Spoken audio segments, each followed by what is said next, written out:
Today, me and Jordan talked about watershed moments and how something will come into your life and you can choose to go this way or choose to go that way. It actually went along with the sermon that was preached this last Sunday. And so it was great. I hope you guys like it. Listen, share, follow, all the things. Okay, bye for now. Hello, everyone. Welcome back to Discussions with Jordan.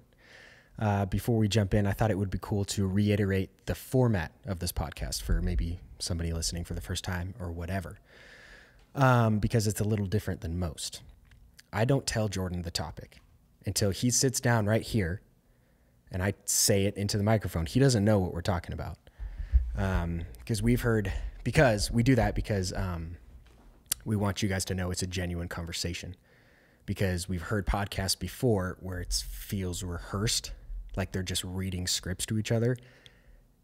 Like, hey, brother, I'm glad you asked. It's this. And not my vibe. So we thought, why don't we just do it super spontaneous so I can put Jordan on the spot. And it's worked out, so we'll see. So I have notes here, but those are questions and quotes and verses and stuff like that, so I can bring them up for Jordan. But other than that, it's just straight conversation. Okay, let's dive into it. The guest today has a name that rhymes with Jordan Weaver. It's Jordan Weaver.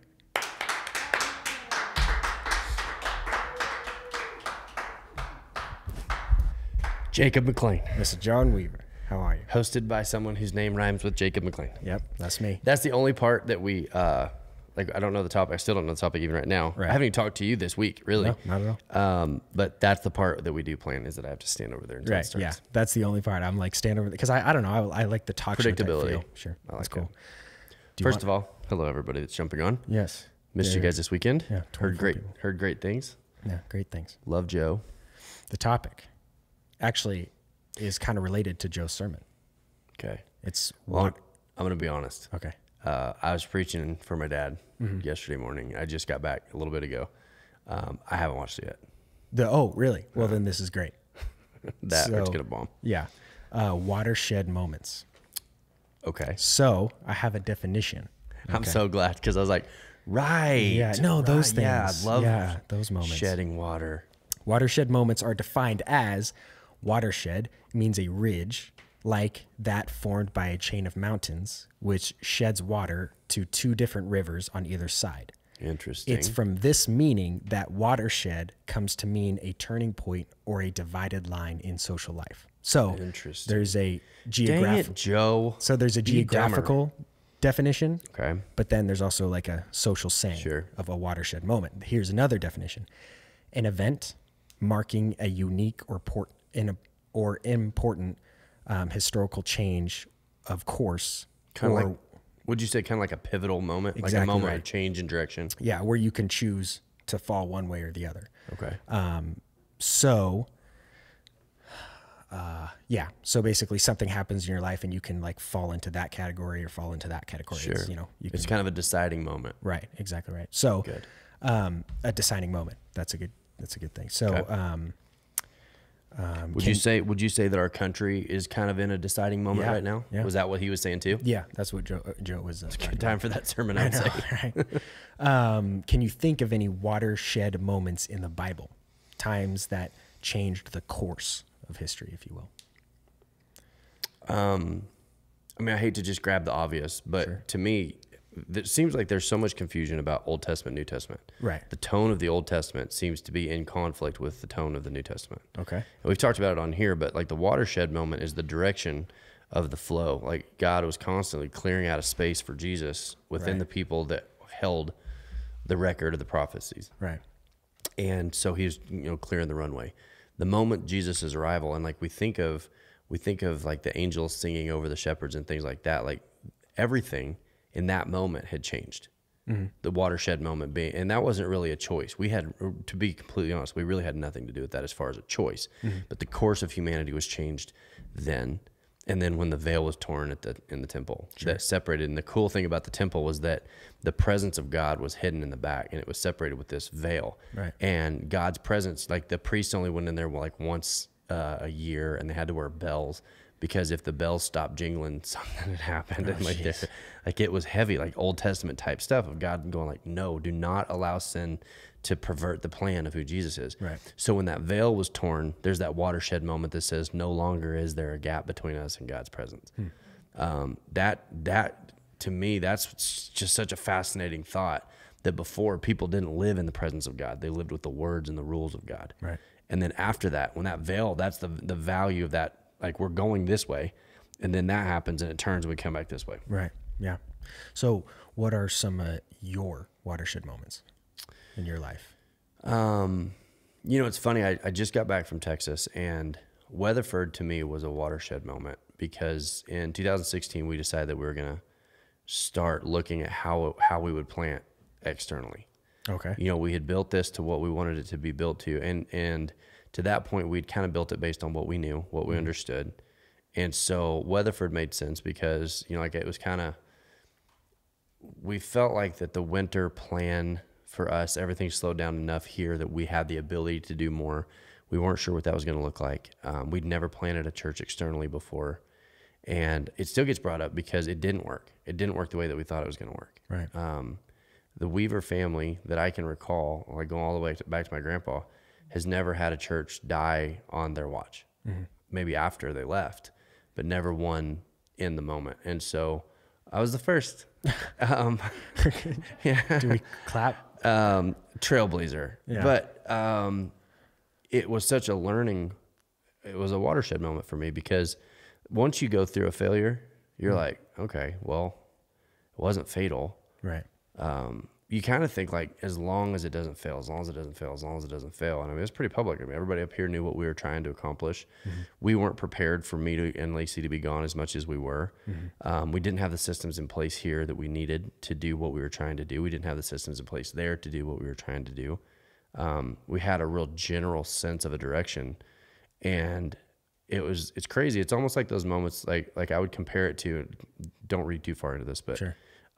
Like when a girl gets pregnant at a young age and she's like, this is not the plan I had. This is not what I had planned. This is not how I thought my life was going to go. But 10 years down the road, she looks back and goes, man, I've got a person in my life that means so much to me, and it didn't start the way that I wanted it to. So when I say watershed moment, God allowed me to feel what it looked like to experience failure as a leader. But not a fatal failure, just a failure that goes, I didn't, it's kind of this, I didn't call you to do things out of guilt. Yeah. I have to do this. I got to do this. I got to do that. It was almost, it sounds crazy, but it was almost like a relief that God said, like, I have a plan. You don't have to march to the old cookie cutter formula that you've seen accomplished. Like, if I'm going to do something, if I'm going to complete this vision that I put in your heart, it's going to look more specifically tailored to who we are. And there's a piece about it. And what's crazy is that season, as difficult as that was on everybody, like Lacey and I were living in the trailer, and we were like determined. We were determined not to let it die. And then like the writing was pretty much on the wall. Yeah. Everybody but me, and like I'm the worst about being the last one to admit, I'm still like giving things CPR.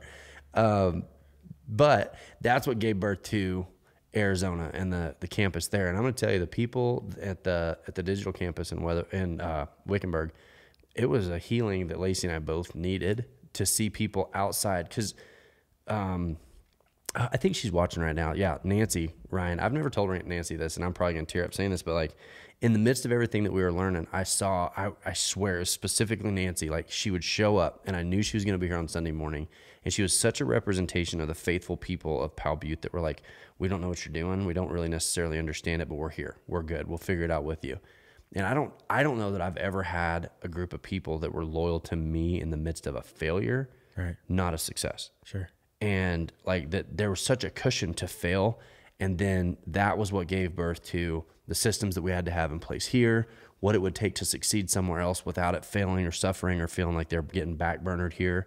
The respect that Powell Butte earned in my mind during that season, because they could have gone like, we really just kind of want somebody that's going to be here and do.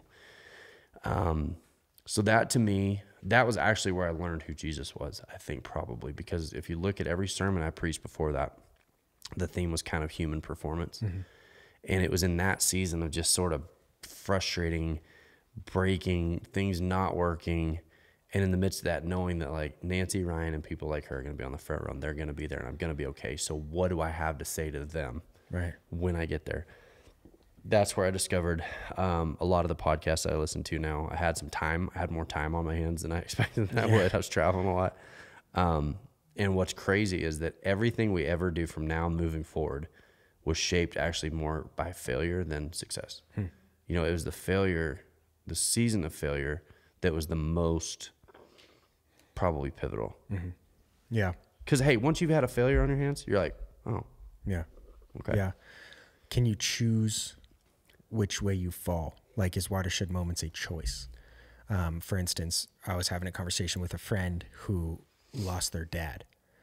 And I was saying a watershed moment is like, you can have that be the reason, you know, you fall into addiction, to mask pain, and to so on and so forth, or you can use it as motivation to, you know, become a person who can help those that are going through what you're going through. If you don't have a choice, you're a victim of circumstance. I see. You just sit back and you ride it out and you see how life plays out. If you have a choice, that means you don't get to choose your circumstances, but you get to choose. I heard somebody say one time that, I don't know, it sounds so cheesy, but like your attitude determines your altitude. Right. That it's less about what happens to you. It's more about the choices that you make in the midst of it. And that to me is what's so frustrating about where our country is right now, is if everybody would make a choice to love and forgive and work towards an answer, instead of like, you know what's crazy? Like, it seems like there's people that are so afraid that the other side is going to get too much power. Both sides. We're so afraid the other side is going to get too much power that we don't lean into the choices that say we didn't get to choose the circumstances. We find ourselves in kind of a weird spot, but we love you guys, and both sides. We love you guys. I'm not afraid of you getting too much power or getting too much control. And like choices in the midst of the chaos, this thing would be wrapped up in 30 days. But man, we've got 400 years of this same argument, regardless of what side you fall on, because I'm kind of going off on a rabbit trail here, but choices will determine so much about how you come out of a situation. You don't get to choose which ones you go into. A lot of times you get to determine how you come out of them. And I think a lot of times you determine how quickly you come out of them. Right. Yeah. How does a person know if he or she is in a watershed moment? Usually looking back. Yeah. You know, looking back and you go, oh man, that was such a pivotal. I think that's why character and integrity and faithfulness and diligence and discipline and things like that are so important, because you don't always know that you're in them. You know, I heard a guy, I think it was actually the guy from The Office. What's the guy that was in, I'm just going to start rattling off names. Ed Helms. Ed Helms says, Andy. the thing about the good old days is you don't realize that you're in them until they're over. You know, and if you'll set a discipline to spend time in the Word and not let your circumstances dictate too much of your attitude, a lot of times you'll look back. This is how it works for me. You look back and you go, I had no idea what God was doing, but thank God I didn't give up. Thank God I didn't quit. Thank God I didn't let bitterness and all the things that wanted to be a part of that. And so I think God knows when you're in them, obviously. And I think the enemy might recognize the symptoms and know when you're in them. You might not know that you're in the middle of like a real pivotal life point. The choice to stay married. Yeah. You know, when at all possible. I got one. I won't say names because I don't know if it's a public story, but I had a friend that was about to lose his ranch. And the reason he was about to lose his ranch is he had given up his job that caused him to travel a lot to be home with his wife, because his wife said, I'm not going to travel anymore. And they just had kids. And so he goes, okay, all right, I'm coming home. And so the banker was like, hey, you gotta, we're in a bind. And he said, listen, if you repo my ranch, watershed moment, if you repo my ranch right now, it's not worth what I owe you for it. And I don't feel good. Character, integrity, right? I don't feel good letting something go by. I promised I was going to pay that back. Let me figure it out. He kept working when it didn't make sense to. They strike oil. This guy is a multi friends of mine, good friends, multi-millionaire. And it's because in a watershed moment that he didn't know was a watershed moment, he dug into what he felt like in his conscience was the right thing to do. And wow. Yeah. It set his family up for generations. Yeah. So we know the watershed, a watershed divides rain. at the Continental Divide, rain goes either to the Pacific or the Gulf of Mexico. But when a person makes a choice, say they go to the Pacific, is it final? Can God still redeem the choice? So if it's like they choose to go the route that's, not striking oil, if you will. Yeah. You get into some philosophical stuff with predestination and things like that, but that to me is the sovereignty of God, is that the clock is counting up. We think of the clock as always counting down. We've only got so many days left, or so many years left. And what the word teaches us is that at salvation, that swaps. Mm-hmm. It starts counting up. So the guy who gets saved on his deathbed, that's been a complete jerk his whole life, he's just getting started, mm-hmm. right? And you're like, oh man, you wasted your whole life. The kid that gets saved in Sunday school as a kid and lives for God his whole life, if eternity is eternity, there's no measurable amount of starting. Like you're not even starting at all. So this side of life or that side of life, like the circumstances may be different based on your choices for sure. But in the sovereignty of who God is, it's never too late because your clock is counting up. Right. Yeah. Interesting. If someone believes he or she is in a watershed moment. So we talked about how do they identify that. Yeah. Okay. What would you recommend they do? Are they younger than 25 or older than 25? Okay, let's do one younger and one older. Younger, you're not in a watershed moment. Okay. Everyone thinks they are before 25. Everybody thinks that the breakup is the end of their life. The grade is the end of their life. The bumper that the dent they put in their car is the end of the world. Like if it's before 25, if it's a character issue, you're developing character and things like that. But statistically, it's probably not a watershed moment. Mm-hmm.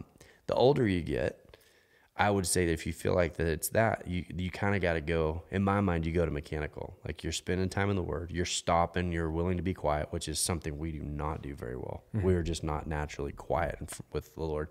Those are the sort of moments that you lean into, because I don't think it's about orchestrating the results. If you're in a watershed moment, in my mind, you're not orchestrating the outcomes. Mm-hmm. You're orchestrating the steps that you're in right now, the disciplines. And I think I'd have to think about how to say that in a way that makes sense. But instead of trying to manufacture what you want to see done, you just one step in front of the other. It's kind of like blindly following who God is in those mm-hmm. moments, because the variables are endless. Mm-hmm. And how do you know? Mm-hmm. I mean, to me, that's where faith or persuasion, we say faith, but the Bible really describes it as persuasion. I'm persuaded that God can overcome my stupidity. Mm-hmm. Have you ever seen the thing that said when God made the story of your life, he factored in your stupidity? Mm-hmm. You're like, oh, then sweet. Then I'm good. Perfect. Yeah, then my goal is to stay as close to him as I can, mm-hmm. knowing that if I take a wrong step, I used to think that the will of God was a mountaintop.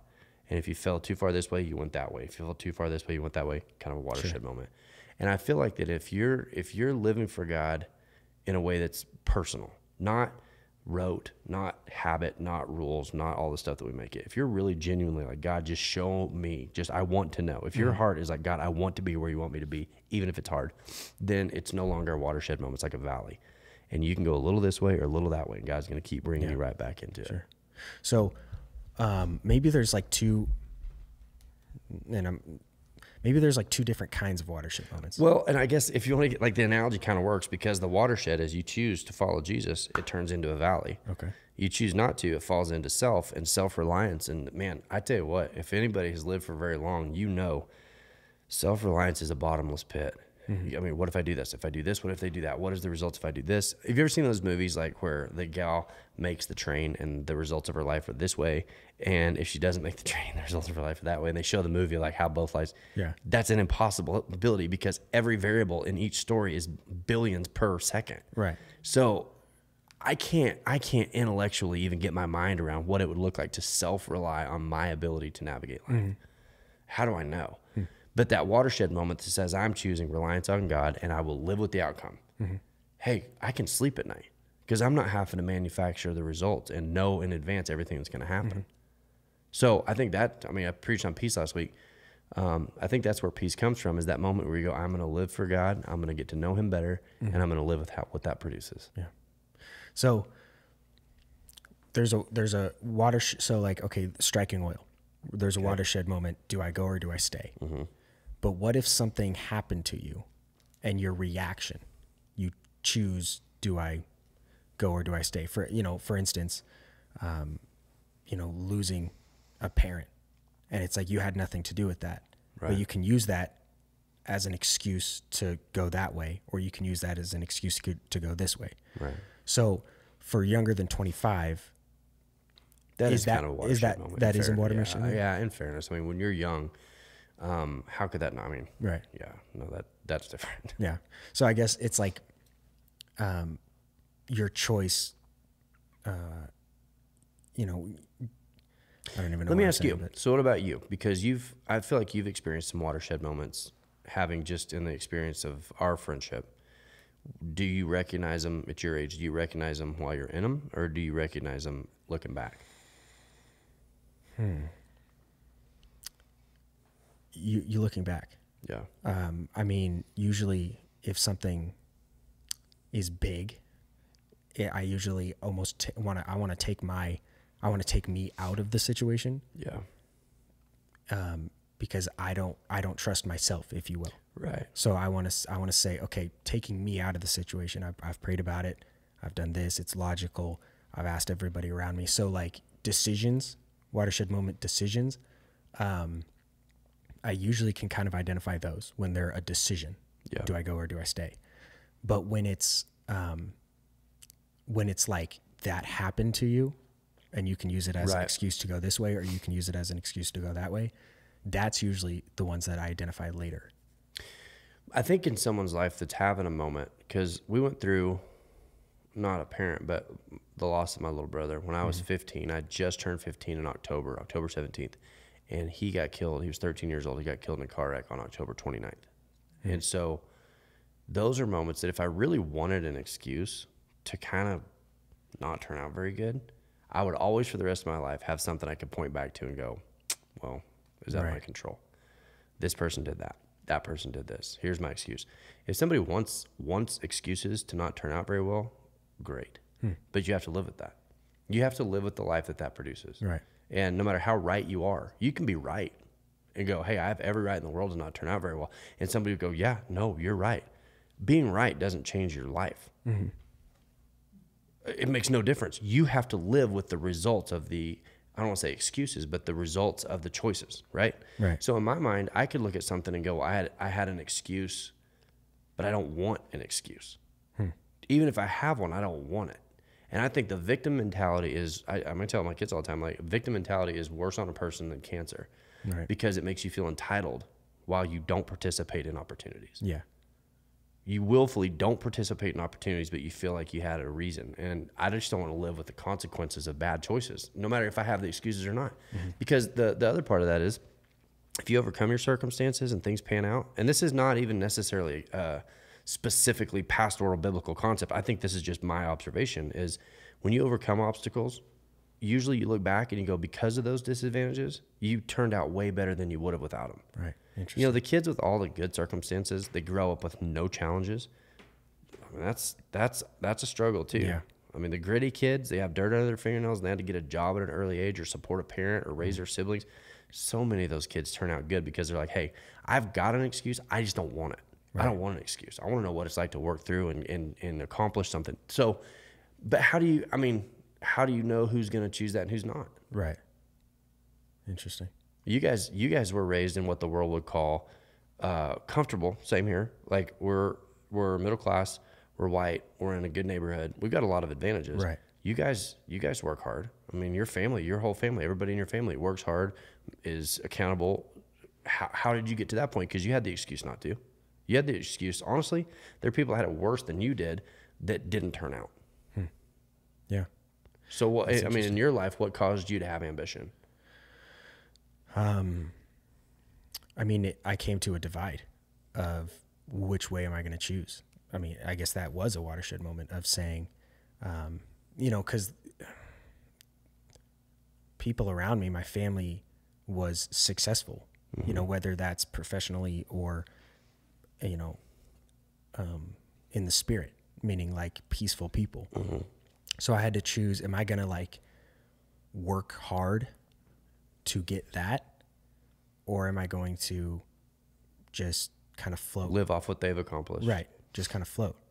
And, I mean, you know, my dad was incredible, and it was, he is the one, you know, that I would say, I don't know about this and I don't know about that. And he would pose it as a watershed moment of like, it's a choice whether you wake up early or not, you know, because when you wake up, that's a watershed moment of saying, you know, I could sleep for another hour, or you can get up and, you know, get stuff done before anybody else wakes up.